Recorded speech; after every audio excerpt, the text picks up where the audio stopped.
मंत्रिपदाचा कार्यभार स्वीकारतायत आपण थेट जातो। पवार साहेब, आमच्या पक्षाचे अध्यक्ष तटकरे साहेब, प्रफुल्लभाई पटेल साहेब आणि महायुतीचे सगळ्याच प्रमुखांनी, नेते मंडळी आणि माझ्या सर्व ग्रामीण भागातील सर्व सामान्य शेतकऱ्यांच्या आशीर्वादामुळे या राज्याचे कृषी मंत्री म्हणून त्यांनी सर्वांनी सेवा करण्याची संधी दिली। निश्चित प्रकारे या सर्वांचे मी आभार मानतो। आत्ताच मी आलेलो आणि पहिल्यांदाच ह्या खुर्चीवरती आपल्या सगळ्यांच्या साक्षीनं बसलेलो आहे। आता आज हा पदभार मी कृषी विभागाचा स्वीकारतोय।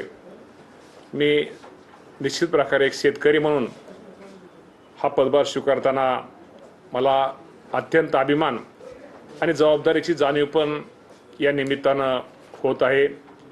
मी एक शेतकरी पुत्र आहे, त्यामुळे शेतकऱ्यांचे प्रश्न, शेतकऱ्यांच्या अडचणी ह्या मला माहीत असल्यामुळे निश्चित प्रकारे भविष्य काळामध्ये या विभागाच्या माध्यमातून माझ्या सर्वसामान्य शेतकरी बांधवांना कशी मदत करता, कसं सहकार्य करता येईल, शेतकऱ्यांच्या बाबतीमध्ये कुठले निर्णय घेणं गरजेचं आहे, कुठले हिताचे आहेत, याचा मी निश्चित प्रकारे मुख्यमंत्री, दोन्ही उपमुख्यमंत्री आणि सर्वांच्या सहकार्यामुळे प्रयत्न भविष्य काळामध्ये करील ही खात्री, ग्वाही मी आपल्या माध्यमातून मी देतो। आणि शेवटी मी जरी राज्याचा कृषी मंत्री असलो, शेवटी मी माझ्या सहकाऱ्यांना, प्रशासनातील अधिकाऱ्यांना आणि प्रसार माध्यमांनी विनंती करतो की आपणही मला या कामी सर्वांनी सहकार्य करावं। शेवटी मौलिक आपण पण खूप दिवस यामध्ये आपल्याला पण खूप माहिती आहे, आमचे अधिकारी, आमचे प्रधान सचिव असतील, हे सगळीच मंडळी या बाबतीमध्ये आपण सर्वांनी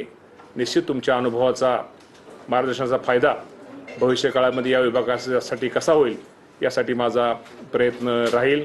आणि पुन्हा एकदा माझ्या सर्व आपण सगळेजण या निमित्तानं उभं राहिला, आमचे सगळेच सहकारी, आमचे शेतकरी बांधव उपस्थित राहील, त्याबद्दल सगळ्यांचे आभार मानून मी थांबतो।